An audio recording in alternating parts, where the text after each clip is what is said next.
నమస్తే, మీరు చూస్తున్నది టీవీ9. నేను నేత్ర. తెలుగువారి విశ్వవేదిక టీవీ9 వారధికి స్వాగతం.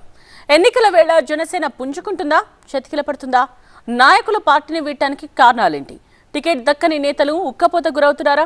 ఇలాంటి అంశాలతో ఇవాల్టి వారధిలో చర్చిద్దాం. మనతో జాయిన్ అవుతున్నారు జనసేన అధికార ప్రతినిధి కీర్తన.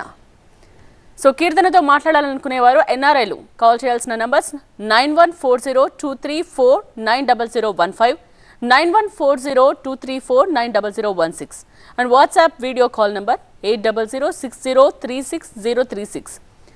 కీర్తన గారు ఉన్నారు, వారితో మాట్లాడదాం. కీర్తన గారు నమస్తే అండి. నమస్తే మేడం. కీర్తన గారు, కూటమిలో ఇప్పటికైనా సీట్ల సర్దుబాటు కుదిరిందంటారా? ముందుగా మీకు అలాగే టీవీ9 వీక్షకులకు నమస్కారం. ఖచ్చితంగా కుదిరిందనే చెప్పాలి. బీఫామ్స్ కూడా తీసుకుని అభ్యర్థులు రెడీగా ఉన్నారు విజయ దంబుది మోగించడానికి. ముఖ్యంగా మీరు గమనిస్తే ప్రజా వ్యతిరేకత ఎలా ఉందో మీరు గమనిస్తున్నారు. సో ఆస్పిరెంట్స్కి ఎన్డీఏ కూటమి ద్వారా ప్రజలకు చక్కటి పరిపాలన వచ్చి ప్రజలు కోరుకున్న మార్పు జరగాలని ఆశిస్తారు. చిన్న చిన్న మనస్పర్ధలు అన్ని పార్టీలో ఉంటే దాన్ని సద్దుమణిగించే ప్రయత్నం కూడా నాయకులు కార్యవర్గం చేస్తున్నారు.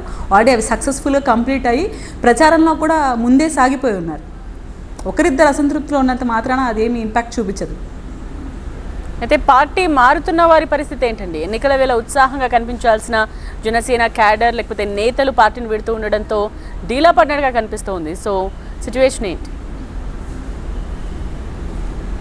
జనసేన ఒక్కటే కాదు, వైసీపీలో కూడా సిట్టింగ్ ఎమ్మెల్యేలు, ఎంపీలు కూడా చాలామంది కుల పెద్దలు, అక్కడ ఉన్న కుల నాయకులు కూడా ఆ సంఘాల నుంచి కూడా వెళ్ళిపోయిన దాఖలాలు మనం చూస్తున్నాం. మచ్చుకకు 18 మంది పైగా వెళ్ళిపోయి ఉన్నారు వైఎస్ఎస్పీ పార్టీలో కూడా. సిట్టింగ్ ఎమ్మెల్యేలు, ఎంపీలు వెళ్ళిపోతున్నారంటే అది ఇంకా టెన్షన్ కదా.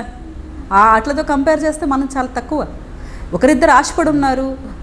అక్కడ క్యాలిక్యులేషన్స్లో పొత్తులో భాగంగా సాక్రిఫైస్ చేశారు పవన్ కళ్యాణ్ గారు. దాన్ని అర్థం చేసుకునే అంత మెచ్యూరిటీ లెవెల్స్ ఉండాలి నాయకులకి. మనం ప్రజల కోసం వచ్చాం, ప్రజలకు మంచి చేద్దామని వచ్చాం. మనమే అర్థం చేసుకోలేకపోతే ఎలా? ప్రతి ఒక్కరు అర్థం చేసుకుంటారు. అర్థం చేసుకుని వాళ్ళు రీజన్స్ పవన్ కళ్యాణ్ గారి పైన, పార్టీ పైన చెప్పకుండా స్వార్థ ప్రయోజనాల కోసం వెళ్ళిపోతున్నామని క్లియర్గా చెప్పాలి. ఎందుకంటే పవన్ కళ్యాణ్ గారి కోసం చెప్పినప్పుడు మీరు ఇండివిజువల్గా, సైలెంట్గా, ఇండిపెండెంట్గా పోటీ చేయాలి. అంతేగాని వేరే పార్టీకి మద్దతు ఇచ్చి అక్కడున్న నాయకుల్ని, మొన్నదాకా తిట్టిన నాయకులు భజన చేస్తున్నారంటే వ్యక్తిగత స్వార్థం కోసం చేస్తున్నారు, పదవుల కోసం చేస్తున్నారు, లేకుంటే ఇంకేదైనా ఆశించి చేస్తున్నారని చెప్పాల్సి వస్తుంది. టికెట్ దక్కని నేతలు, అలకబోరిన నేతలందరూ కూడా ఇప్పుడు సర్దుకున్నట్టేనా?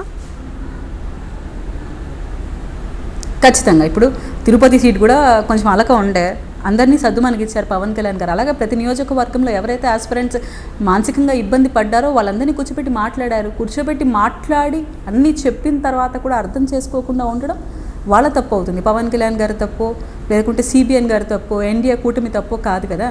ఇక్కడ పర్టికులర్గా ఒకే ఒక కాన్సెప్ట్, వైసీపీ విముక్త ఆంధ్రప్రదేశ్ని ఏర్పాటు చేయాలి, తద్వారా ప్రజలకు మంచి చేయాలి, ఈ రాక్షస పాలన నుంచి విముక్తి కల్పించాలని అందరం దీనికోసమే కదా ఫైట్ చేశాం 4 సంవత్సరంగా. ఇందుకోసమే కేసులు పెట్టుకున్నారు, ఇందుకోసమే ఇబ్బంది పడ్డారు. ఇది ఇంకొక స్టెప్ దూరంలో మన కళ్ళ ముందు ఉన్నప్పుడు ఎందుకు అసంతృప్తి, ఎందుకు బాధ? మన వ్యక్తిగత ఎజెండా కన్నా పార్టీ ఎజెండా, ప్రజల భవిష్యత్తు మనకి ఇంపార్టెంట్ అని ఆలోచించాలి ప్రతి ఒక్కరు. బట్ మీతో మాట్లాడడానికి కాలర్స్ వెయిట్ చేస్తున్నారండి. దుబాయ్ నుండి కాల్ చేశారు ఫస్ట్ కాలర్ మనోహర్ గారు. నమస్తే మేడం. నమస్తే కీర్తన మేడం. నాది ఒకటే స్ట్రైట్ క్వశ్చన్ అండి. పవన్ కళ్యాణ్ గారు రాజకీయాలకు వచ్చినా కానీ చాలా మాటలు చెప్తున్నారు. డే 1 నుంచి చూస్తున్నాము. ఈ గత 10 సంవత్సరాల నుంచి రకరకాల మాటలు చెప్తున్నారు. ఇప్పటికైనా పవన్ కళ్యాణ్ గారు మాట మీద నిలబడతారా? ఇఫ్ ఇన్ కేస్ రేపు గవర్నమెంట్ వస్తే, చాలా కష్టంగా ఉంది గవర్నమెంట్ రావడం వాస్తవంగా చెప్పాలంటే ఫ్లోర్ లెవెల్లో. ఎందుకంటే మీ పార్టీలో పనిచేసిన చాలా మంది నాయకులు, ఈవెన్ నాట్ ఓన్లీ నాయకులు, కార్యకర్తలు కూడా చాలా అయోమయంలో ఉన్నారు. ఇప్పటికీ అయోమయంలో ఉన్నారు. ఒకవేళ అధికారంలోకి వస్తే పవన్ కళ్యాణ్ గారికి మాట ని అక్కడ జరిగే కూటమిలో పవన్ కళ్యాణ్ మాట నగ్గనిస్తారా? సీట్లే ఇవ్వని వాళ్ళు మాట నగ్గనిస్తే నాకు అర్థం కాలేదు. First thing madam. సెకండ్ వచ్చేసి, ఎందుకు మేడం పవన్ కళ్యాణ్ గారు ఎప్పుడు ఏ విషయం మీద మాట మీద నిలబడలేకపోతున్నారు? ఒకసారి వాలంటీర్లు తప్పు అంటారు, ఒకసారి కరెక్ట్ అంటారు, ఇంకోసారి ఇంకో రకంగా మాట్లాడతారు. మీ నాయకుల్ని కనీసం సీట్ ఇవ్వకుంటే కనీసం ఎందుకు మాట్లాడలేకపోతున్నా అర్థం కావట్లేదు మేడం. ఏ పార్టీలో కూటమిలో ఇలా ఉండడం వల్ల మీ పార్టీకి ఏదైనా ఉపయోగం ఉందా? అది కాకుండా ఇంకో రకంగా ఇప్పుడు కూడా సొంతగా పోటీ చేస్తే నెక్స్ట్ ఎలక్షన్ లో తన స్వతంత్రంగా గవర్నమెంట్ ఫామ్ చేసే ఛాన్స్ ఉంటుంది. అది అలా ఎందుకు ఆలోచించలేకపోతున్నారు? ప్రజారాజ్యం ఎలా అయితే నష్టపోయిందో మళ్ళా పవన్ కళ్యాణ్ గారు అలానే ప్రవర్తిస్తున్నారని అనిపిస్తుంది మేడం మాకైతే. మీరేమంటారు దాని గురించి? రైట్ మనోహర్ గారు.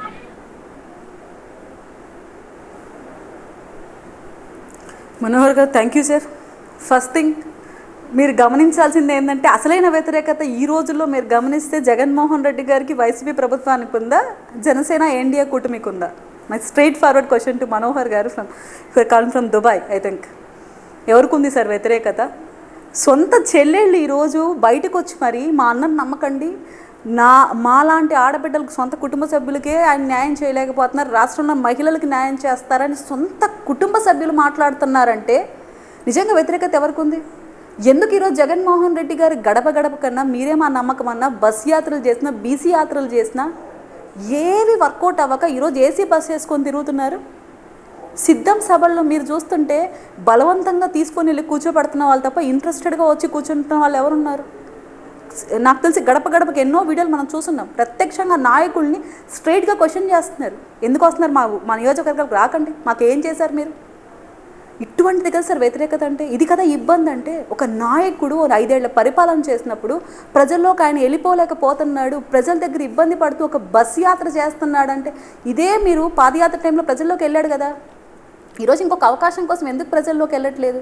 ఎందుకు సొంత చెల్లెలకు న్యాయం చేయలేదని వాళ్ళు వచ్చి వాపోతున్నారు? ఇది కదా వ్యతిరేకత అంటే.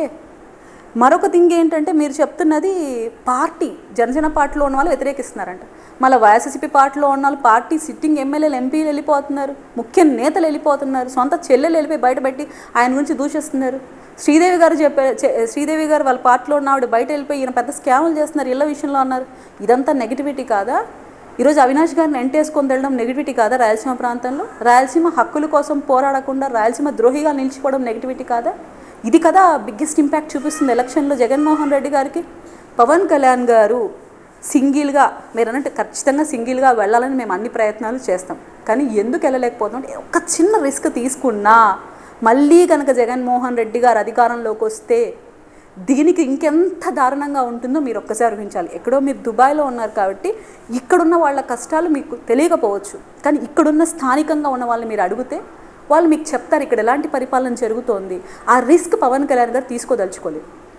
అందుకే ఎన్డీఏ కూటమితో ముందుకొచ్చి అందరం కలిసికట్టుగా ఉండి రాక్షస పరిపాలన నుంచి విముక్తి కలిగించాలనుకుంటున్నాం. తప్పేముంది దాంట్లో?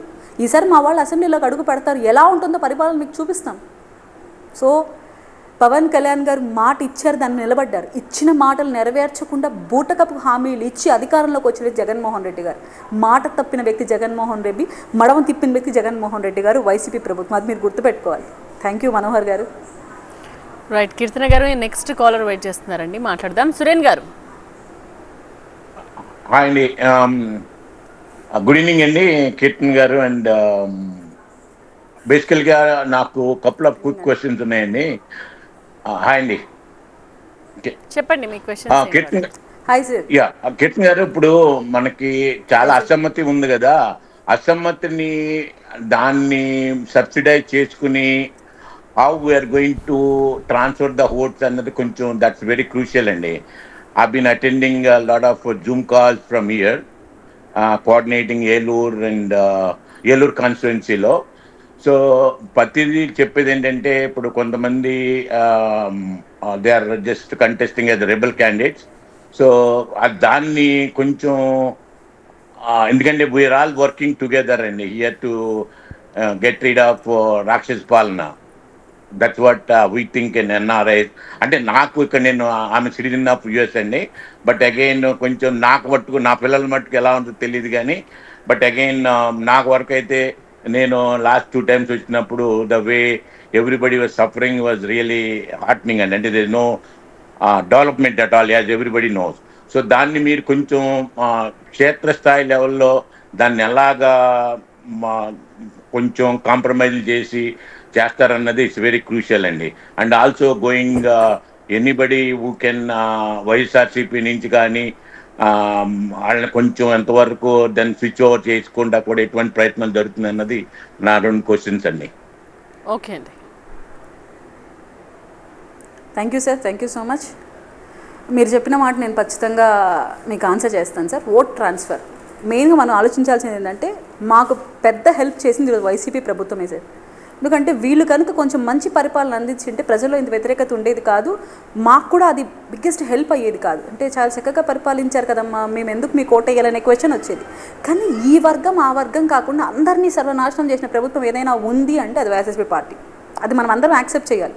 ఎందుకంటే ఉద్యోగస్తుల దగ్గర నుంచి పసిబిడ్డలు ఎవరైతే ఈ అమ్మఒడి అందుకుంటున్నారో వాళ్ళ దాకా అందరి దగ్గర వ్యతిరేకతే ఉంది. మేము ఈ క్యాంపెయిన్లో వెళ్తున్నప్పుడు మేము నోటీస్ చేస్తున్నాం పాయింట్స్. కనీసం ప్రభుత్వ ఉద్యోగస్తులు ఏమైనా హ్యాపీగా ఉన్నారా, వాలంటీర్ వ్యవస్థలో ఉన్న వాళ్ళు హ్యాపీగా ఉన్నారా, ఈ సచివాలయం ఎంప్లాయీస్ ఏమైనా హ్యాపీగా ఉన్నారా, లేదా ఏ సెక్టర్ ఆఫ్ పీపుల్ ఏమన్నా జగన్మోహన్ రెడ్డి గారికి మద్దతుగా ఉన్నారా, పోనీ ఎస్సీ ఎస్టీ బీసీ మైనార్టీస్ వాళ్ళు ఏమైనా హ్యాపీగా ఉన్నారా, ప్రతి ఒక్కటి నోటీస్ చేస్తున్నాం. ఎవరిలో కూడా ఈ ప్రభుత్వం బాగుంది, మళ్ళీ ప్రభుత్వానికి ఓటేస్తే మాకు జరుగుతుంది మంచి అనేది తెలుసు. బయటికి వచ్చి స్వచ్ఛందంగా ఆ పార్టీలో నుంచి కార్పొరేటర్స్ కూడా ఈవెన్ మాకు మద్దతు ఇస్తూ మా ప్రచారంలో భాగస్వాములు అవుతున్నారు. సో మనం ఏం చేస్తున్నామంటే అసలు జరిగింది ఏంటి, ఇచ్చిన హామీలు ఏంటి, ఎంతవరకు ఇంప్లిమెంట్ చేశాడు, ఎంతవరకు అబద్ధం హామీలు చెప్తున్నారు. ఇప్పుడు అమ్మఒడి కింద 13,000 బిడ్డలకి ఇస్తూ నాన్న దగ్గర ఈ చీప్ లిక్కర్ తాగిపించి 70,000 దాకా వసూలు చేస్తున్నాడు. ఈ దోపిడీని మేము క్లియర్గా రిప్రజెంట్ చేసి చూపిస్తున్నాం. మద్యపాన నిషేధం చేస్తానన్న హామీ మీరు ఇచ్చింది, వైఎస్ఆర్సీపీ పార్టీ ఇచ్చింది, దాన్ని ఎంతవరకు ఇంప్లిమెంట్ చేశారు, ఎంతమంది ఆరోగ్య పాడు చేశారు. ఉద్యోగస్తులకు సిపిఎస్ దాన్ని ఇంప్లిమెంట్ చేయకపోగా వాళ్ళని ఎలా చెలో విజయవాడ వాళ్ళు చేసినప్పుడు వాళ్ళు ఎంత ఇబ్బంది పెట్టారో మనం చూసాం. మారు వేషాలు వేసుకొని పాపం వాళ్ళు ముట్టడించే ప్రయత్నం చేశారు. ఉద్యోగస్తులు, నిరుద్యోగులు, మహిళలు, ఏ వర్గం వాళ్ళు, ఈవెన్ కుల సంఘాలు కానీ వాళ్ళ సప్లా నిధులు ఏమైపోతున్నాయి, వాళ్ళ కార్పొరేషన్ నిధులు ఏమైపోతున్నాయి, అసలు ఎక్కడ డైవర్ట్ చేస్తున్నారు, అప్పులో ముందు పెడుతున్నారు, అభివృద్ధి వెనక పెడుతున్నారు. సో ఇవన్నీ మేము ప్రతి ఒక్కటి ప్రజల్లోకి తీసుకొని వెళ్తూ డీటెయిల్డ్గా ప్రజలకు ఎక్స్ప్లెయిన్ చేస్తూ మేము వస్తే ఏం చేస్తామో క్లియర్గా చెప్తున్నాం. సో ఇది మాకు నిజంగా చాలా హెల్తీ అట్మాస్ఫియర్ని క్రియేట్ చేస్తూ ప్రజలతో మమేకమై వాస్తవాలను ప్రజలకు తెలియజేయడం ద్వారా నిజంగా ఆ ఓట్ మాకు ఈజీగా ట్రాన్స్ఫర్ అవుతుంది. మేము బలంగా చెప్పగలుగుతున్నాం సార్, ఈసారి ఎన్డీఏ కూటమి అధికారంలోకి రాబోతోంది, ప్రజలకు సుభిక్షమైన పరిపాలన ఎలా ఉందో చూపించబోతోంది. బట్ నెక్స్ట్ కాలర్ వెయిట్ చేస్తున్నారండి న్యూయార్క్ నుండి చరణ్. నమస్కారం అండి. నమస్కారం అండి కీర్తన గారు. చరణ్ కొంచెం గట్టిగా మాట్లాడతారా? అండి చరణ్ గారు. యా మీరు 2014లో కూటమికి మద్దతు ఇచ్చారండి, కాంగ్రెస్ కి టీడీపీకి. ఆ తర్వాత 2019లో గవర్నమెంట్ వ్యతిరేక ఓటు చీల్చడం కోసం మీరు ఇండిపెండెంట్ గా నిలబడ్డారు అని మేము అనుకోవచ్చా? ఇప్పుడు 2024లో మళ్ళీ మీరు టీడీపీతో కలిసి పోటీ చేస్తున్నారు అంటే ఏంటి? ప్రభుత్వ వ్యతిరేక ఓటు చీలకుండా మీరు అఫ్కోర్స్ మీరు చెప్తున్నారు ప్రభుత్వ వ్యతిరేక ఓటు చీల్చకూడదు అనేసి. అంటే ఇది మీరు జనసేన పార్టీ పెట్టిందే టీడీపీ కోసం అని మేము అర్థం చేసుకోవచ్చా? ఎందుకంటే ఈ సిరీస్ ఆఫ్ యాక్షన్స్ లో మేము దాన్ని అలా అర్థం చేసుకోవచ్చా అనేది మొదటి ప్రశ్న. రెండోది, ఇందాక ఎవరో మొదటి కాల్ చేసినప్పుడు వారి పేరు గుర్తులేదు నాకు, అది వారు నేను దీంట్లోకి లాగదలుచుకోలేదు. మీరు అన్నారు చెల్లెలు వ్యతిరేకంగా ఉంది, మనోహర్ గారు చెల్లెలు వ్యతిరేకంగా ఉంది, వాళ్ళు వ్యతిరేకంగా, అంటే కుటుంబ వ్యవహారాల్లోకి వెళ్ళడం అనేది ఎంతవరకు కరెక్ట్ అండి? ఒకవేళ కుటుంబ వ్యవహారాల్లోకి వెళ్ళాలి అంటే చెల్లెళ్ళు అన్న వదిలి బయటికి వెళ్ళారు, అలా చూస్తే 3 భార్యలు మన పవన్ కళ్యాణ్ గారిని వదిలి వెళ్ళారు అంటే అన్నదమ్ములు గొడవ పడ్డము, అక్క చెల్లెళ్ళు గొడవ పడ్డం అనేది సర్వసాధారణమైన విషయం. అంటే సమాజంలో నాకు తెలిసి 90% అన్నదమ్ములు అక్క చెల్లెళ్ళు గొడవ పడుతూనే ఉంటారు, మళ్ళీ కలుస్తూనే ఉంటారు. కానీ భార్యాభర్త కలిసి విడిపోయారు అంటే మళ్ళీ కలుస్తారా? అలాంటిది భార్యలకి రేణు దేశాయ్ గారు ఎన్నో ఇంటర్వ్యూస్ లో చెప్పారు, నాకు పవన్ కళ్యాణ్ గారు నాకేమీ చేయలేదు, నన్ను వదిలేశారు, రోడ్డు మీద వదిలేశారు అనేసి. నేను కావాలంటే మీకు క్లిప్పింగ్స్ పంపిస్తాను. అలాంటిది సొంత భార్యలకు న్యాయం చేయలేని వాడు మన సమాజంలో ఉన్న ఆడవారికి ఏం చేయగలరండి? అండ్ మోర్ ఓవర్ పార్టీలో నమ్ముకొని పార్టీలోకి వచ్చిన వాళ్ళకి టికెట్లు ఇచ్చుకోకుండా సాక్రిఫైస్ స్టార్ అయిపోయాడు, ఇప్పుడు పొలిటికల్ సాక్రిఫైస్ స్టార్ అయిపోయాడు. వీటన్నిటిని మేము చూసి ఎలా అర్థం చేసుకోవాలి? ఈ జనసేన పార్టీ పుట్టిందే టీడీపీ కోసం అర్థం చేసుకోవాలా? కీర్తన గారి సమాధానం చూద్దాం. చరణ్ గారు 2014లో కాంగ్రెస్ అన్నారు, కాంగ్రెస్తో కాదు బీజేపీ అండ్ టీడీపీతో పొత్తు పెట్టుకొని మద్దతు ఇచ్చాం. మేము ఏవి ఆశించి సీట్లు ఎక్స్పెక్ట్ చేయలేదు, న్యాయమైన పొత్తు పెట్టుకొనేసి పరిపాలన అందించాలి, వాళ్ళ ద్వారా మంచి జరుగుతుంది అనుకున్నాం. 2019లో సింగిల్గా వెళ్ళాము, 2024లో టీడీపీతో. వైసీపీ వ్యతిరేక ఓటు చీలనివ్వకూడదు అనేది మీకు అందరికీ తెలిసిన విషయం. ఎందుకంటే ఒక్క చిన్న అవకాశం కూడా మళ్ళీ జగన్మోహన్ రెడ్డి గారి ప్రభుత్వానికి రాకూడదు. ముగ్గురం కలిసికట్టుగా ఉండి ఆ వ్యతిరేక ఓటుని క్యాప్చర్ చేసి పట్టుకొని మేము అధికారం ఫామ్ చేయాలని ఒకే ఒక ఇంటెన్షన్. ఏ స్వార్థపూరితమైన రాజకీయం ఇక్కడ లేదు. అండ్ సాక్రిఫైస్ స్టార్ అన్నారు. సాక్రిఫైస్ చేస్తున్నది ఎవరి కోసం అండి? ఎవరి కోసం చేస్తున్నారు? ప్రజల కోసం చేస్తున్నాడు. చక్కటి పరిపాలన అందించడం కోసం చేస్తున్నాడు. రాష్ట్రంలో పరిపాలన మారాలి, అభివృద్ధి చెందాలి, బిడ్డలు వలస వెళ్ళిపోకూడదు ఇతర రాష్ట్రాలకో ఇతర దేశాలకో, అక్కడ తల్లిదండ్రులు దూరంగా ఉంటూ ఇక్కడ పరిస్థితులను చూసి బాధపడే స్థితిలో ఈ రాష్ట్రం ఉండకూడదు. మళ్ళీ జగన్మోహన్ రెడ్డి గారు వస్తే గుర్తుపెట్టుకోండి, మళ్ళీ జగన్మోహన్ రెడ్డి గారు వస్తే మన సొంత ఇళ్లకు కూడా తనే గార్డియన్గా ఉంటూ తనకు మనం పన్నులు కట్టే విధంగా చేసుకుంటాడు. ఇప్పటికే మన పట్టాదారులకి ఆయన ఫోటో పెట్టుకొని తిరుగుతున్నాడు. రేపు మా ఇల్లు కూడా మీ ఇల్లే అంటాడు. అటువంటి పరిస్థితి తీసుకొని వస్తాడు. కొండలు గుట్టలు అన్నీ అయిపోయాయి, ఇంకేం మిగలడానికి కూడా ఈ రాష్ట్రం లేదు. అందరం ఈ రాష్ట్రంలో ఒకప్పుడు ఏపీలో ఉండేవాళ్ళం అని చెప్పుకునే స్థితికి జగన్మోహన్ రెడ్డి గారు తెస్తాడు. కాబట్టే సాక్రిఫైస్ చేసి తన వాళ్ళని కొంచెం తగ్గమని ఈ పొత్తుని కుదిర్చారు. సో అది మీరు గొప్పగా ఫీల్ అవ్వాలి. నాకే కావాలంతా నేనే ఉండాలని జగన్మోహన్ రెడ్డి గారు ఎక్కడ, నేను ఇబ్బంది పడ్డా రాష్ట్రం బాగుపడాలనుకున్న పవన్ కళ్యాణ్ గారి స్థాయి ఎక్కడ? దాని తర్వాత మీరు ఇంకొక మాట ఏమన్నారంటే, కుటుంబ వ్యవహారాలు ఎందుకు మాట్లాడుతున్నారు కీర్తన గారు, వాళ్ళ చెల్లెల సబ్జెక్ట్ తేకూడదు అన్నారు. మళ్ళీ ఇదే మాట జగన్మోహన్ రెడ్డి గారికి మెయిల్ చేయండి, వాళ్ళ ఆఫీస్కి, వైఎస్ఆర్సీపీ పార్టీ ఆఫీస్కి మెయిల్ చేయండి. సిగ్గున్నదా? అసెంబ్లీ సాక్షిగా పెళ్ళాల గురించి ఎందుకు మాట్లాడుతున్నారు? మీ ఎమ్మెల్యేలు మంత్రులు ఒక్క ప్రెస్ మీట్, స్టిల్ నౌ ఒక్క ప్రెస్ మీట్ కూడా వాళ్ళ శాఖల గురించి ఎందుకు మాట్లాడటం లేదు? పోలవరం గురించి అడిగినా, ఇండస్ట్రీస్ గురించి అడిగినా, అభివృద్ధి గురించి అడిగినా పవన్ కళ్యాణ్ గారి భార్యలతో ఎందుకు రిలేట్ చేసి మాట్లాడుతున్నారు? సిగ్గుందా? మీ అఫీషియల్ పేజెస్ని ఎవరెవరు చూస్తూ ఉంటారో గమనిస్తున్నారా? ఒక మంత్రులుగా ఇవేనా మీరు ట్వీట్ చేయాల్సింది? ఒక్కసారి సార్ చరణ్ గారు ఒక్కసారి వైఎస్ఆర్సీపీ పార్టీకి మెసేజ్ చేయండి సార్. నాకు నిజంగా మీలాంటి కాలర్ దొరికేందుకు అదృష్టంగా ఫీల్ అవుతాను. నేను ఎందుకు మాట్లాడానంటే, వాళ్ళ చెల్లెల టాపిక్ పర్సనల్ అన్నారు. పర్సనల్ సార్, వివేకా గారి హత్య పర్సనల్ అవుతుందా మీకు? ఒక సీఎంకి బాబాయ్, మాజీ సీఎంకి తమ్ముడు ఆయన. ఆ కేసు ద్వారా ఎంత ఇంపాక్ట్ ఉంటుంది 2019 ఎలక్షన్స్లో మీకు తెలీదా? నారాసుర రక్త చరిత్ర అని జగన్మోహన్ రెడ్డి గారు రాసి సిబిఐ విచారణకు అడిగారు. అధికారంలోకి రాగానే సిబిఐ విచారణ పక్కకి వెళ్ళిపోయింది. బాబాయ్ హత్య కేసు పక్కకి వెళ్ళిపోయింది. చెల్లెల గురించి అడగటం లేదు, పట్టించుకోవట్లేదు. ఒక చెల్లెలేమో బయటపై పోరాడుతుంది కోర్టులతో, సొంత అన్నం నమ్మకోకుండా. ఇది పర్సనల్ ఇష్యూ ఎలా అవుతుంది? పవన్ కళ్యాణ్ గారి వ్యక్తిగత జీవితం పర్సనల్ ఇష్యూ అవుతుంది. ఆయన పెళ్లిళ్ళకి రాష్ట్ర పరిపాలన గురించి లింకప్ చేయకూడదు. అది ఆయన వ్యక్తిగత జీవితం. భార్యాభర్తల గొడవ అనేది పర్సనల్. ఇక్కడ సొంత సీఎంకి బాబాయ్, మాజీ సీఎంకి తమ్ముడు, ఇది పర్సనల్ ఎలా అవుతుంది? ఒక పెళ్ళైపోయిన వ్యక్తి తనకేదో పర్సనల్ ఇష్యూస్తో ఆయన విడాకులు తీసుకుంటే దాన్ని పర్సనల్, దాన్ని ఎలా రిలేట్ చేస్తారు? ఈరోజు కౌలు రైతులను ఆదుకున్న వ్యక్తి పవన్ కళ్యాణ్ గారా, జగన్మోహన్ రెడ్డి గారా? ఈరోజు ఇష్యూస్ పైన ఫైట్ చేసిన జగన్మోహన్ రెడ్డి గారా, పవన్ కళ్యాణ్ గారా? రాష్ట్రం మేలు కోసం సాక్రిఫైస్ చేసిన పవన్ కళ్యాణ్ గారా, జగన్మోహన్ రెడ్డి గారా? ఇలా కదా మీరు క్యాలిక్యులేట్ చేయాలి. ఒక పార్టీని పెట్టి ఒక్క సీటు గెలవకపోయినా 10 ఏళ్ళు పార్టీని నడిపిన వ్యక్తి కదా మనకు రాష్ట్రానికి కావాలి. ఇష్యూస్ పైన ఫైట్ చేసిన వ్యక్తి కదా ప్రజలకు కావాలి. ప్రజలు నీరాజనాలు పలుకుతున్నది ఎందుకు? ఆయన ఏ అధికారం లేకపోయినా తన కష్టాతీతాన్ని తీసుకొని ప్రజలకు ఇస్తున్నారు. ఆయన ఆర్థిక మూలాల్ని దెబ్బతీసే పని ఎవరు చేస్తున్నారు? అది కదా సార్ మనం ఆలోచించాలి చరణ్ గారు. పవన్ కళ్యాణ్ గారి వ్యక్తిగత జీవితం గురించి ఇర్రెస్పాన్సిబుల్గా ఏ పార్టీ అయినా మాట్లాడకూడదు. అది ఆయన వ్యక్తిగత జీవితం. ఆయన చాలాసార్లు చెప్పారు, విచ్చలవిడితనంతో మేము అధికారంలో ఉన్నామన్న అహంకారంతో మీ విధుల్ని సైతం పక్కన పెట్టి, మీ డ్యూటీస్ పక్కన పెట్టి ప్రెస్ కాన్ఫరెన్స్లు హోస్ట్ చేస్తున్నదే పవన్ కళ్యాణ్ గారి కోసం. ఈరోజు మంత్రి పదవులు సెకండ్ షిఫ్ట్ వచ్చిన వాళ్ళందరూ అదే. సో మీరు దయచేసి చరణ్ గారు, ఐఎమ్ రిక్వెస్టింగ్, ఆ మెయిల్ ఏదో జగన్మోహన్ రెడ్డి గారికి ఆయన కార్యవర్గానికి పంపితే వ్యక్తిగత విమర్శలు తగ్గుతాయి. ఇలాంటి రాజకీయాలు మేము కూడా చూడాలని కోరుకోవడం లేదు sir. Thank you so much Charan గారు. రైట్ కీర్తన గారు, నెక్స్ట్ కాలర్ వెయిట్ చేస్తున్నారు. ఇంతియాజ్ గారు. నమస్తే అండి. నమస్తే కీర్తన గారు. మీరు ఇందాక మాట్లాడుతూ మొట్టమొదటిసారిగా నేను నా పాయింట్లో పోయేదానికంటే ముందర మీరు మాట్లాడిన 2 విషయాల మీద మాట్లాడి దాని తర్వాత నా పాయింట్కి వెళ్తానండి. జగన్ గారి స్థాయి గురించి, పవన్ కళ్యాణ్ గారి స్థాయి గురించి ఏదో మాట్లాడారు మీరు. ఆయన సీఎం అండి. మీ పవన్ కళ్యాణ్ గారు 2 చోట్ల ఓడిపోయిన ఆయన. ఫస్ట్ ఆఫ్ ఆల్ ఒక ఎమ్మెల్యే పదవి కూడా లేని ఆయన. సో స్థాయి గురించి మాట్లాడాల్సిన అవసరం లేదు. Point number 1, it just a suggestion. If you want to take it, otherwise leave it, up to you.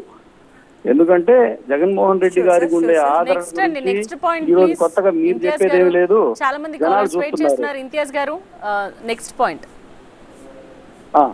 అదే అండి, ఇప్పుడు సభలకు ఎవరు రావట్లేదు, ఆయనకి అసలు ఏమీ లేదు, మొత్తం దోచుకుంటున్నారు, దాచిపెట్టుకుంటున్నారు అని ఏందేందో చెప్తున్నారు.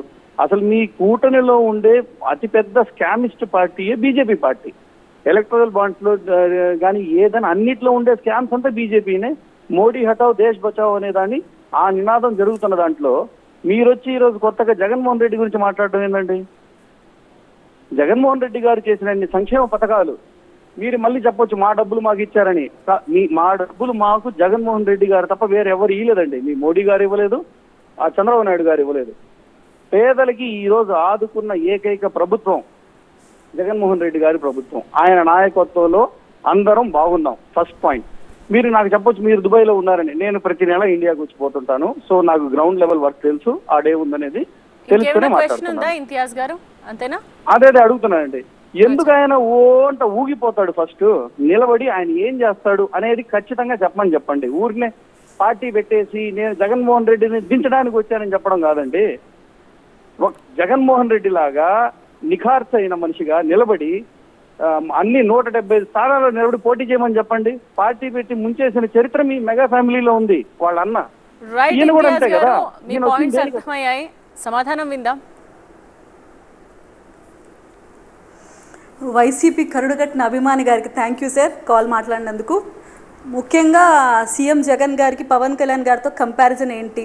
Yeah I will accept that. అవును, కంపారిజన్ ఏంటి సార్? సీఎం గారికి ఒక సీఎంకి కొడుకు ఆయన. ఆల్రెడీ ఒక ప్రత్యేకమైన ఓట్ బ్యాంకు, ఆల్రెడీ ఎంపీగా ఉన్నారు. ఆయనతో మేము ఎందుకు కంపేర్ చేస్తాం? కానీ మేము మాకొక్క అడుగు ఫస్ట్ నుంచి మొదలు పెట్టుకుంటూ వచ్చాము. నిస్వార్థంగా పని చేస్తున్నాము. మా పైన ఏ కేసులు లేవు, ఏ దోచుకున్న డబ్బు మా వెనక లేదు. ఆల్రెడీ ఇతర పార్టీల నుంచి నాయకులను తెచ్చుకొని మేము ఎమ్మెల్యే ఆస్పిరెంట్స్గా నిలబెట్టలేదు. మీ నాన్న నువ్వే చంపుకున్నావు జగన్మోహన్ రెడ్డి. జగన్మోహన్ రెడ్డి గారి నాన్నగారు ఒక టెర్రరిస్ట్. జగన్మోహన్ రెడ్డి గారే వాళ్ళ నాన్నగారిని చంపారన్న వాళ్ళకి నేను ఎమ్మెల్యే టికెట్లు ఇవ్వలేదు. జగన్మోహన్ రెడ్డి గారు ఎమ్మెల్యే టికెట్ ఇవ్వలేదు, వాళ్ళని మంత్రులుగా చేయలేదు. మేము ఎందుకు కంపేర్ చేసుకుంటాం సార్? జగన్మోహన్ రెడ్డి గారి స్థాయి ఏంటి? సొంతం బాబాయ్కి న్యాయం చేయలేని స్థాయి. రాయలసీమ ప్రాంతంలో శంకుస్థాపన మీద శంకుస్థాపన చేసి ప్రాజెక్టులు పూర్తి చేయలేని స్థాయి. అన్నమయ్య ప్రాజెక్టు సొంత రాయలసీమ ప్రాంతంలోనే ఇబ్బంది పడ్డారు. అటువంటి నివాసితులకు ఇల్లు కట్టించలేని స్థాయి. రాయలసీమ ద్రోహి అని ముద్దుగా పిలుచుకునే స్థాయి. ఈరోజు స్కాముల గురించి మీరు మాట్లాడుతున్నారు సార్. లిక్కర్, చీప్ లిక్కర్ అనే అతిపెద్ద స్కామ్ ఎవరు చేస్తున్నారు సార్? ఆ ఏపీలో ఎవరు సార్? మద్యపాన నిషేధం అని చెప్పి ఆ మేనిఫెస్టోని కాస్త మద్య నియంత్రణగా మార్చిన వ్యక్తి ఎవరు సార్? ఆ బాండ్లు చూపించుకొని 25 సంవత్సరాలకు కానీ అప్పు చేసిన వ్యక్తి ఎవరు సార్? 40,000 కోట్లని సంక్షేమ పథకాల కోసం ఆ బాండ్లు చూపించి డబ్బులు తెచ్చుకున్న వ్యక్తి ఎవరు సార్? రాబో 25 సంవత్సరాలకు కానీ అప్పు చేశారు సార్ జగన్మోహన్ రెడ్డి గారు. 2,00,000 కోట్ల ఈ చీప్ లిక్కర్ని తీసుకొని వచ్చి బిడ్డల ఆరోగ్యాలు, భర్తల మాంగళ్యాలతో చెలగాటం ఆడుతున్న వ్యక్తి సార్. మేము ఎలా కంపేర్ చేసుకుంటాం సార్ ఇవన్నీ? టు బీ ఫ్రాంక్, మీరే ఒప్పుకోండి. అండ్ గంజాయి, డ్రగ్స్ రీసెంట్గా 25,000 కేజీల టన్నుల డ్రగ్స్ దొరికింది. అలాంటి వ్యక్తితో నేను కంపేర్ చేస్తానా పవన్ కళ్యాణ్ గారిని? అండ్ గంజాయి ఎక్కడ దొరికినా కేంద్రం వైపే, ఇక్కడే ఈ రాష్ట్రం వైపే చూపిస్తున్నాయి ఇతర రాష్ట్రాలన్నీ. ఈ విషయంలో మేము కంపేర్ చేసుకోగలుగుతామా? ఏదో మాది చిన్న పార్టీ సార్. మీరు అన్నట్టు ఎమ్మెల్యేలు కాకపోయినా ప్రజల మన్నన పొందిన పార్టీ సార్. ప్రజల పక్షాన్ని నిలబడిన పార్టీ. జగన్మోహన్ రెడ్డి గారు అరాచకాలు ఒక పక్క చేస్తుంటే వాళ్ళని ఆదుకుంటున్న వ్యక్తి పవన్ కళ్యాణ్ గారు సార్. సొంత ప్రాంతంలో కౌలు రైతులను అన్యాయం చేస్తే ఆదుకున్న వ్యక్తి పవన్ కళ్యాణ్ గారు సార్. ఇది చిన్న పార్టీనే కావచ్చు, కానీ ప్రజల పక్షాన్ని నిలబడ్డాం సార్. మీరు దుబాయ్లో ఉంటూ ఇక్కడ జరుగుతున్న సంక్షేమాన్ని, ఇక్కడ జరుగుతున్న అభివృద్ధిని మీరు కాంక్షిస్తున్నారు. మరి దుబాయ్లో ఎందుకు ఉంటున్నారు సార్? ఇక్కడికి వచ్చేయచ్చు కదా. ఇంత చక్కటి పరిపాలన ఉన్నప్పుడు ఇక్కడే బతకచ్చు కదా. ఉద్యోగాలు లేవా సార్? కంపెనీలు రాలేదా? అభివృద్ధి ఉంది కదా, కంపెనీలు వచ్చాయి కదా, జాబ్స్ ఉన్నాయి కదా. నేను కూడా ఇలా డిఫెండ్ చేసి మాట్లాడచ్చు సార్, కానీ వాస్తవాలు మాట్లాడాలి.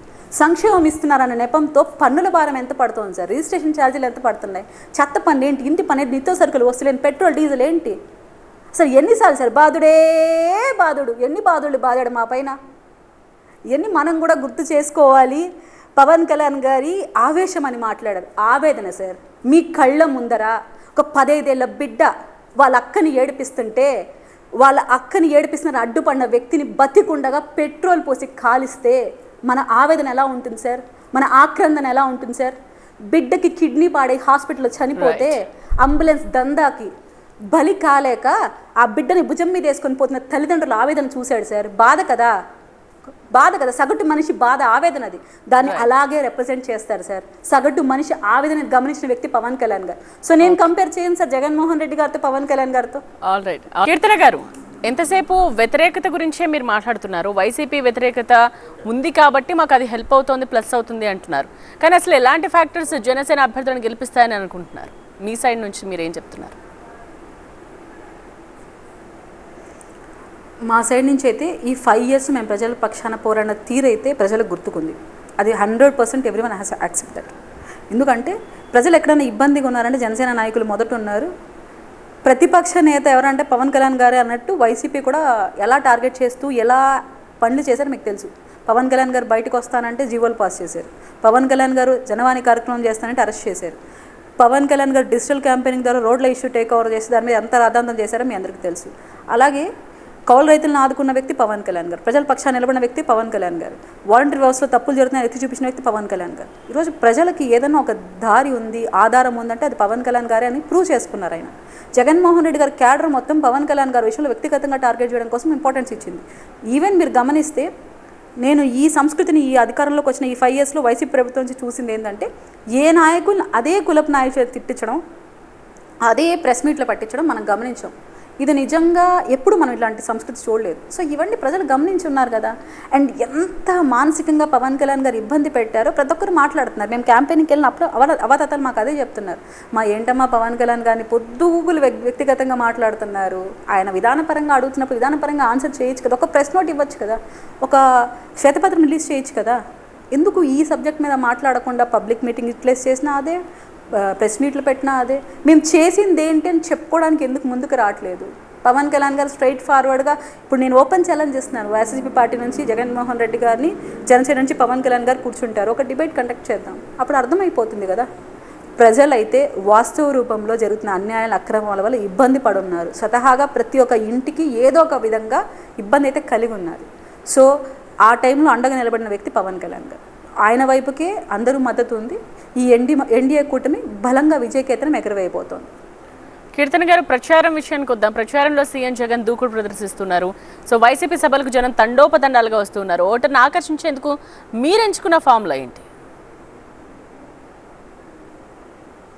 ఓటర్ని ఆకర్షించడం కన్నా ఓటర్ని అర్థం చేసుకొని వాళ్ళ వెంట ప్రయాణించడం చాలా ఇంపార్టెంట్. ఏ వర్గం ఏ విధంగా ఇబ్బంది పడింది, ఆ ఫ్యాక్టర్స్ని వాళ్ళకి రిప్రజెంట్ చేస్తూ మనం వస్తే ఏం చేస్తాం. సో వాళ్ళ దగ్గర నుంచి మేము విషయ సేకరణ చేస్తున్నాం, అది పార్టీకి పంపిస్తున్నాం. అలాగే ప్రచారంలో భాగంగా ఆడంబరాలు అట్టహాసాల కన్నా ఏం చేయబోతున్నాం అనేది క్లారిటీగా అర్థమయ్యేలాగా చెప్పడం ఇంపార్టెంట్. ఇక్కడ మా డాబు దర్పం చూపించడానికి మేము ప్రజల దగ్గరికి వెళ్ళట్లేదు. ప్రజల సమస్యలు తెలుసుకొని దానికి పరిష్కార మార్గాలు మా మేనిఫెస్టో ద్వారా చూపించడం కోసం వెళ్తున్నాం. దాంట్లో సక్సెస్ఫుల్గా 100% మేము న్యాయం చేస్తున్నాం. రైట్, నెక్స్ట్ కాలర్ వెయిట్ చేస్తున్నారండి నెదర్లాండ్స్ నుండి. రవి గారు హలో, మాట్లాడండి. కీర్తన గారితో ఓకే, థ్యాంక్స్ అండి, thanks for providing this opportunity. Hi Keerthana గారు, నాది ఒక క్వశ్చన్ అండి. వాలంటీర్స్ మీద లైక్ మొన్న ఈ మధ్య జగన్మోహన్ రెడ్డి గారు మన గవర్నమెంట్ ఫామ్ అయితే వాలంటీర్స్కి మీద ఫస్ట్ ఫైల్ మీద సంతకం వాలంటీర్స్ జాబ్స్ మీదే పెడతానని అన్నారు. ప్లస్ అంతకుముందు సిద్ధం సభలో వైసీపీ కార్యకర్తలే వాలంటీర్స్ అని చెప్పారు. ఇదే విషయమై ఇంతకుముందు వాళ్ళ అనుకూలంగా ఎప్పుడైతే వాలంటీర్స్ ఎదురు తిరిగారో మాకు శాలరీ పెంచమని, అప్పుడేమో స్వచ్ఛంద సేవా సంస్థ చేసేది మీరు, మీకు శాలరీలు పెంచేది లేదు అనే విధంగా స్టేట్మెంట్ వాళ్ళే ఇచ్చారు. సో ఇదంతా ఇప్పుడు వాలంటీర్స్ని మభ్యపెట్టే విధంగా ఇస్తున్న స్టేట్మెంట్ లాగే ఉంది మేడం. సో దీని మీద మీరు కొంచెం క్లారిటీ ఇస్తే బెటర్ అనిపిస్తుంది. Thank you. Sure sir, thank you Ravi గారు. మీ అందరికీ తెలుసు సార్, ఎవరైనా ఇప్పుడు నా తమ్ముడినో నా చెల్లెలనో లేదో నేను ఉన్నత చదువులు చదివినప్పుడు ఒక 5,000 ఉద్యోగానికి పరిమితం అవ్వాలి, నా జీవితం ఇదే అనే ఒక కాన్సెప్ట్లో బతకాలనుకోండి సార్. ఏ ఆధారం లేక కనీసం 5,000 నాకు పనికి వస్తుందిలే, నేను గ్రూప్స్కి ప్రిపేర్ అవ్వాలి, నా కోచింగ్ సెంటర్కో లేదు నా తల్లిదండ్రులు ఇబ్బంది పట్టకూడదనే బిడ్డలు మాత్రమే దీన్ని ప్రిఫర్ చేశారు. అండ్ గృహిణులు ఎవరైతే ఇంట్లో ఉంటారో వాళ్ళు ఏదో ఒక 5,000 నా భర్తకు కొంచెం సహకారంగా ఉంటుందేమో అన్నట్టు ఇంటెన్షన్తో చేరుండొచ్చు. కానీ ఇక్కడ హైలైట్ ఏంటంటే మీరు అన్న పాయింట్, మా కార్యకర్తలనే మేము వైఎస్ఆర్సీపీ పార్టీ ద్వారా వాలంటీర్స్గా రిక్రూట్ చేశామని మన విజయసాయిరెడ్డి గారు అన్నారు, ఇంకొంతమంది ఎమ్మెల్యేలు అన్నాం, మనం వినున్నాం. అంటే ఇక్కడ డౌట్ వస్తుందంటే ఎవరికైతే మనము చేయలేకపోయామా పదవులు ఇచ్చి అటువంటి వాళ్ళందరినీ వాలంటీర్ వ్యవస్థలోకి కోసేసి ఒక ప్రైవేట్ సైన్యాన్ని ఏర్పాటు చేసుకున్నాడా, ఇంకొంతమంది ఏ ఆధారం లేక జాబ్స్ చేశారా. కానీ ఇక్కడ బాధాకరమైన విషయం ఏంటంటే వీళ్ళ ద్వారా విషయ సేకరణ 50 కుటుంబాలకు సంబంధించిన విషయ సేకరణ పరోక్షంగా కానీ ప్రత్యక్షంగా కానీ తెలియకనే వాళ్ళ దగ్గర నుంచి రిపోర్ట్ తీసుకుంటున్నారు. తద్వారా క్రైమ్ కూడా పాల్పడుతున్నారు అనే ఒక ఇన్ఫర్మేషన్ కూడా మన దగ్గర ఉంది. ఎందుకు ఈ మాట అంటే ఎవరింట్లో ఎవరు ఉంటున్నారు, ఎవరి బిడ్డలు బయట చదువుకుంటున్నారు, ఎవరు వైసీపీకి సపోర్టర్స్, ఎవరు వాళ్ళకి సపోర్ట్ చేయట్లేదు, ఎవరికి ఉద్యోగాల్లో ఆర్థికంగా ఏమైనా ఇబ్బందులు ఉన్నాయా, లవ్ అఫేర్స్ ఉన్నాయా, భర్తలకు దూరంగా ఉన్నాయా, ఇట్లాంటి ప్రతి ఒక్క ఇన్ఫర్మేషన్ 50 కుటుంబాలది వాలంటీర్ వ్యవస్థ ఉంది. కొంతమంది మంచి చేయొచ్చు, కొంత చెడు చేయొచ్చు. అండ్ కొంతమంది ఆడబిడ్డల అఘాయిత్యాలలో కూడా కొంతమంది వాలంటీర్లు ఇన్వాల్వ్ అయి ఉన్నారన్న ఇన్ఫర్మేషన్ కూడా ఉంది.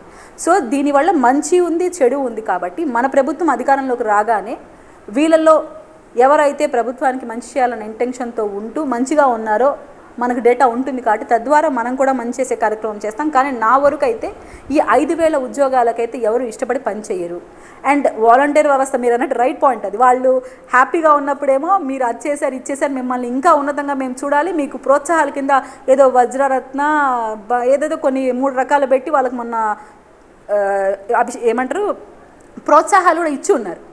అటువంటివి చేస్తారు. అదే మమ్మల్ని జీతాలు పెంచండి, పర్మనెంట్ చేయండి ఏమైనా మాట్లాడుకో, మీరు ఏదో స్వచ్ఛంద సంస్థలాగా మాకు పని చేశారనే మాట కూడా మాట్లాడతారు. అసలు వాలంటీర్లు ఎవరైతే ఉన్నారో మిమ్మల్ని ఇలా యూజ్ చేసుకుంటూ మీ చేత క్రైమ్ భాగస్వాములు చేస్తున్న వైసీపీ పార్టీని మీరు గమనించుకోండి. మన ప్రభుత్వం అధికారంలోకి రాగానే చక్కటి ఉద్యోగాల కల్పన మేము చేయబోతున్నాం. ఎంటర్‌ప్రెన్యూర్స్గా మార్చడానికి మీకు ఆర్థిక సహాయం కూడా అందించాలనుకుంటున్నాం. కాబట్టి వాలంటీర్ వ్యవస్థని కంటిన్యూ చేస్తారా మీరు అధికారంలోకి వస్తే చెయ్యరా?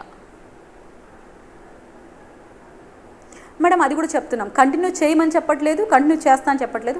మేము ఒకటే, ఎంత మేరకు అంత అవసరమో అంత మేరకు ప్రతి వ్యవస్థని మేము వాడుకుంటాం.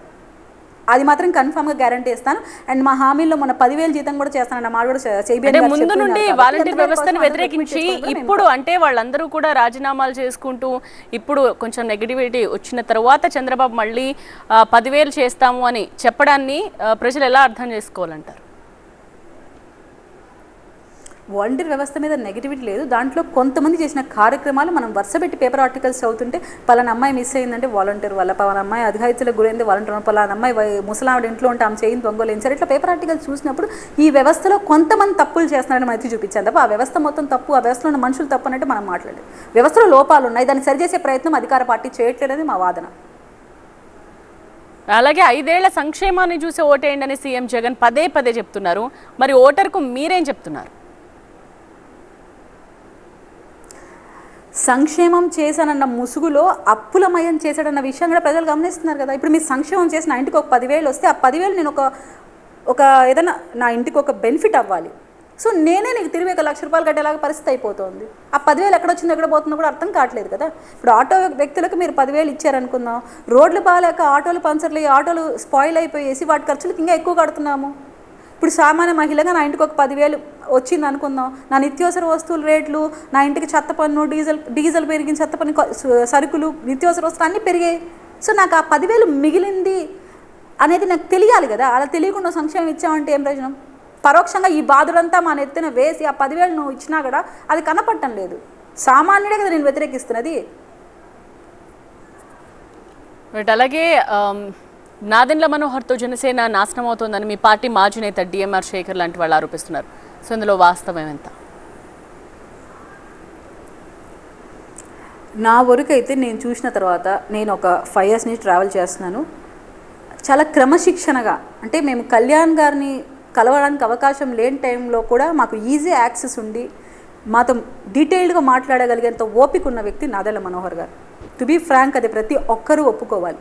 చిన్న ఇష్యూస్ని అయినా కూడా మేము సార్ దగ్గరికి వెళ్ళి ధైర్యంగా చెప్పుకొని ఈ ప్రాబ్లం మేము సఫర్ అవుతున్నాము అంటే రెక్టిఫై చేయడానికి ఎన్ని అవకాశాలు అన్ని అవకాశాలతో రెక్టిఫై చేస్తూ ఎక్కడికక్కడ ఆ ఇష్యూస్ని సార్ట్అవుట్ చేస్తారు. సో మనోహర్ గారి వల్ల ఇబ్బంది అంటున్నారంటే నాకు ఆశ్చర్యం వేస్తుంది. ఒక సమన్వయపరుస్తూ తనకిచ్చిన డ్యూటీస్ని సక్రమంగా నిర్వర్తిస్తూ పార్టీని ఒక అంచె ముందు పెట్టాలనుకున్న వ్యక్తి కఠినంగా ఉంటారు కూడా ఆయన. ఆ కఠినతరమైన డెసిషన్స్ వీళ్ళకేమన్నా కఠినంగా అనిపించి వీళ్ళు ఇబ్బంది పడుతున్నారేమో నాకు తెలియదు, కానీ అది పార్టీ స్ట్రక్చర్ని బిల్డ్ చేయడం కోసం ఆయన చేస్తున్నారు. అది అందరూ యాక్సెప్ట్ చేయాలి. నా వరకు అయితే పూర్తి విధేయతగా పార్టీకి పనిచేసిన వ్యక్తుల్లో కూడా మనోహర్ గారు ఫస్ట్ ఉన్నారు. కూటమి ఎన్ని సీట్లు సాధిస్తుందండి? నంబర్ చెప్తారా ఫైనలీ? అలా ఎలా చెప్పగలుగుతాం? మేము 21 ప్లేసెస్లో పోటీ చేస్తున్నాం, ప్రతి చోట బలమైన వ్యక్తులు నిలబెట్టాం. మా 21 సార్లు మేము ఖచ్చితంగా గెలుస్తామని నమ్మకం ఉంది. అలాగే ఎన్డీఏ పొత్తులో భాగంగా ప్రతి ఒక్క స్థానాన్ని గెలిపించుకోవడానికి అన్ని విధాలుగా మేము ప్రయత్నాలు చేస్తున్నాం. గెలుపు గురాలని అభ్యర్థులుగా నిలబెట్టున్నాం. సో ఖచ్చితంగా వైసీపీ విముక్త ఆంధ్రప్రదేశ్ని ఏర్పాటు చేస్తాం. ఆల్రైట్ కీర్తన గారు, థ్యాంక్స్ అండి వారధి కార్యక్రమంలో పాల్గొన్నందుకు. ఇది వారధి, చూస్తూనే ఉన్నాడు ఈటీవీ9.